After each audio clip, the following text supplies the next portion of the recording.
Ukraine से युद्ध के बीच रूस की राजधानी मॉस्को स्थित रेड स्क्वायर पर दूसरे विश्व युद्ध की बरसी मनाई गई। इस दौरान रेड स्क्वायर पर एक परेड भी निकाली गई, जिसमें रूसी सैनिकों ने अपना दमखम दिखाया। इस परेड में सोवियत युग के टैंक भी दिखे, जबकि 200 वॉलंटियर्स और 150 कलाकारों ने इसे भव्य बनाने में कोई कोर कसर नहीं छोड़ी। यही नहीं, रेड आर्मी की वर्दी पहने प्रतिभागियों ने रेड स्क्वायर में द्वितीय विश्व युद्ध की 81वीं वर्षगांठ मनाने के लिए एक ओपन एयर इंटरैक्टिव संग्रहालय में नाट्य प्रदर्शन में भी हिस्सा लिया। इस परेड की शुरुआत 81 साल पहले हुई थी, जब नाजी जर्मनी के खिलाफ सोवियत संघ ने युद्ध छेड़ा था। तब इस परेड में शामिल रूसी सैनिक सीधे जंग के मैदान में चले गए थे, जहां सैकड़ों सैनिक शहीद हुए थे। वहीं यूपी के प्रयागराज में डेंगू के बढ़ते मामलों के बीच फॉगिंग कराई गई। डेंगू के मच्छर न पनप सके, इसके लिए एंटी लार्वा दवाई का छिड़काव भी किया जा रहा है, क्योंकि प्रयागराज में डेंगू के सबसे ज्यादा मामले सामने आए हैं। सोमवार तक प्रयागराज में डेंगू के करीब 1500 केस आ चुके हैं। इसीलिए नगर निगम और स्वास्थ्य विभाग ने फॉगिंग का अभियान चलाया हुआ है। शहर की गली गली और हर कोने में जाकर फॉगिंग की जा रही है। डेंगू के मच्छरों को पनपने से रोकने के लिए दवाई का भी छिड़काव किया जा रहा है। सुबह 5 से 9 के बीच में होता है, फॉगिंग का कार्यक्रम होता है। उसके बाद फिर 9 बजे के बाद एंटी लार्वा छिड़काव होता है। फिर शाम को फिर 4 से 10 ये फॉगिंग काम कराया जाता है।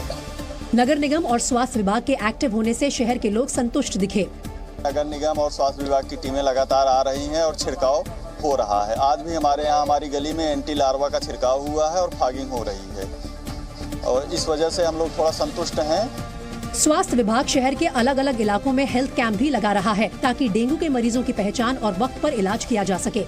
लोग सभी फीवर के मरीजों का डेंगू जांच कर रहे हैं, और साथ में उन्हें जो बेसिक दवाइयां हैं, पैरासिटामोल, प्रीबायोटिक, गैस की दवाई, ये सब प्रोवाइड करा रहे हैं, ताकि उसके कॉम्प्लिकेशन ना होने पाए। अब इस सब के बावजूद उत्तर प्रदेश में डेंगू के मामले लगातार बढ़ रहे हैं। सरकारी आंकड़ों के मुताबिक राज्य में अब तक 9000 से भी ज्यादा मामले मिल चुके हैं। स्वास्थ्य विभाग के मुताबिक यूपी में सोमवार तक डेंगू के 9085 केस सामने आए हैं। प्रयागराज में सबसे ज्यादा 1457 केस मिले। दूसरे नंबर पर लखनऊ रहा, जहां 1440 केस सामने आए। अयोध्या में अब तक 629 मामले दर्ज किए जा चुके हैं। वहीं गाजियाबाद में अब तक 612 मरीजों की पहचान हुई है। इसके अलावा जौनपुर में डेंगू के 386 मामले मिल चुके हैं। कानपुर में डेंगू के बढ़ते मामलों के बीच हास्य कलाकार अन्नू अवस्थी अपनी गाड़ी में मच्छरदानी लगाए हुए दिखे। उन्होंने नगर निगम के बाहर छाते में मच्छरदानी लगाकर प्रदर्शन भी किया और आरोप लगाया कि शहर में कहीं भी फॉगिंग नहीं हो रही है। उन्होंने अपने अंदाज में लोगों से मच्छरों से बचने की अपील की। एक भी बेड खाली नहीं है, डेंगू की चपेट में आ जाओगे, कोई रिश्तेदार बेड नहीं दिला पाएगा, तड़प के रह जाओगे, अगले जन्म में मच्छर बनोगे, मच्छर काटेगा। अनु अवस्थी ने आरोप लगाया कि नगर निगम हाथ पर हाथ धरे बैठा है। उन्होंने कहा कि अस्पतालों में जगह नहीं है और लोग त्राहिमाम कर रहे हैं। हम केवल इतनी मांग कर रहे हैं कि आप हमको चीन से बचा रहे हो, हमको पाकिस्तान से बचा रहे हो, हमको भाई साहब हम शहर के अंदर आप ही के भरोसे हैं, हमको डेंगू से भी बचा लो। हालांकि कानपुर का स्वास्थ्य विभाग पुख्ता इंतजाम और हालात सामान्य होने का दावा कर रहा है। अस्पतालों में वार्ड बनाया, आइसोलेशन, मच्छरदानी भी लगी है, तो इससे कोई पैनिक बात तो नहीं है। फिलहाल स्वास्थ्य ठीक है सबका। और यूपी के ही अलीगढ़ के एक गांव में 3 दिन में 7 लोगों की मौत के बाद सांसद सतीश गौतम मैदान में उतरे। उन्होंने सीएमओ के साथ प्रभावित गांव का दौरा भी किया और दावा किया कि हालात अब नियंत्रण में हैं। उन्होंने बाजौता गांव के लोगों की परेशानी जानी और वहां चल रहे हेल्थ कैंप के इंतजामों को देखा। इस दौरान सांसद ने दावा किया कि सभी मौतें डेंगू के कारण नहीं हुई हैं।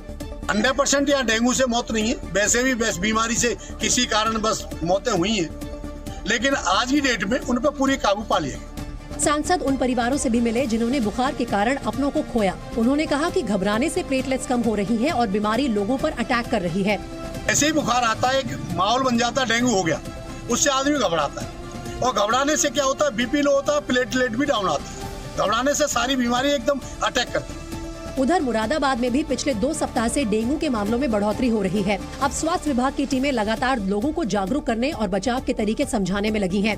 मुरादाबाद में सोमवार तक डेंगू के 190 पॉजिटिव मरीज सामने आए, जिनमें से 30 केस अभी भी एक्टिव हैं।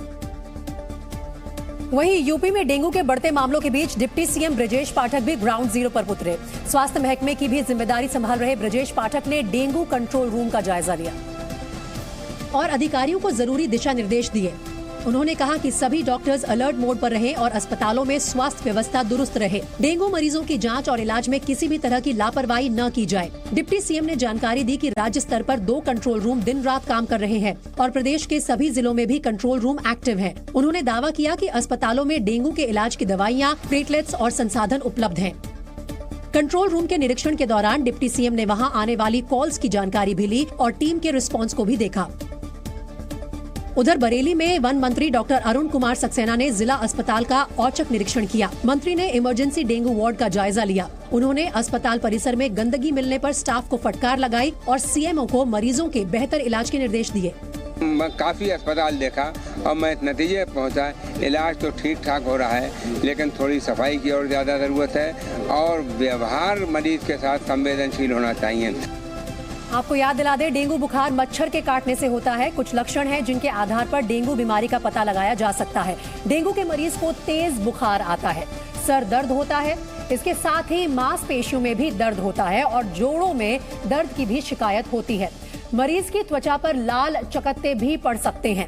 डेंगू से पीड़ित मरीज की आंखों के पिछले हिस्से में दर्द भी होता है। डेंगू से बचाव के लिए घर की पानी की टंकियों की हफ्ते में 1 बार सफाई करनी चाहिए। गमलों में रोजाना पानी देना चाहिए। फ्रिज की ट्रे में पानी इकट्ठा नहीं होने देना चाहिए। घर, दफ्तर के एसी और कूलर बंद करने चाहिए और उन्हें कपड़े से ढक देना चाहिए। बचाव के लिए शरीर को ढकने वाले कपड़े पहने। दिन में जूते, मोजे पहने रखें ताकि मच्छर ना काट सके। सोते वक्त मच्छरदानी का इस्तेमाल करें। मच्छरों से बचाव के लिए घर की खिड़की, दरवाजों पर महीन जाली लगवाएं। बुखार होने पर ब्लड टेस्ट जरूर कराना चाहिए। वहीं कांग्रेस की भारत जोड़ो यात्रा महाराष्ट्र पहुंच गई है। राहुल गांधी आज गुरु पर्व के मौके पर नांदेड़ के एक गुरुद्वारे पर पहुंचे और अरदास की। भारत जोड़ो यात्रा महाराष्ट्र में 14 दिनों तक अलग अलग क्षेत्रों का दौरा करेगी। यूपी में हादसों के बाद भी लोग ट्रैक्टर ट्रॉली की सवारी कर रहे हैं। संभल में आज गंगा स्नान के लिए लोग ट्रैक्टर ट्रॉली से जाते नजर आए। कानपुर हादसे के बाद सीएम योगी ने प्रदेश में ट्रैक्टर ट्रॉली पर सवारियां ले जाने वालों के खिलाफ सख्त कार्रवाई के निर्देश दिए थे। हिमाचल में रैली के दौरान सीएम योगी ने कांग्रेस पर जमकर निशाना साधा। सीएम योगी ने कहा कि चीन समर्थक और आस्था के साथ खिलवाड़ करने वालों को हिमाचल से भगा देना चाहिए। दिल्ली में प्रधानमंत्री नरेंद्र मोदी ने वीडियो कॉन्फ्रेंसिंग के जरिए भारत के G20 प्रेसिडेंसी के लोगो, थीम और वेबसाइट का अनावरण किया।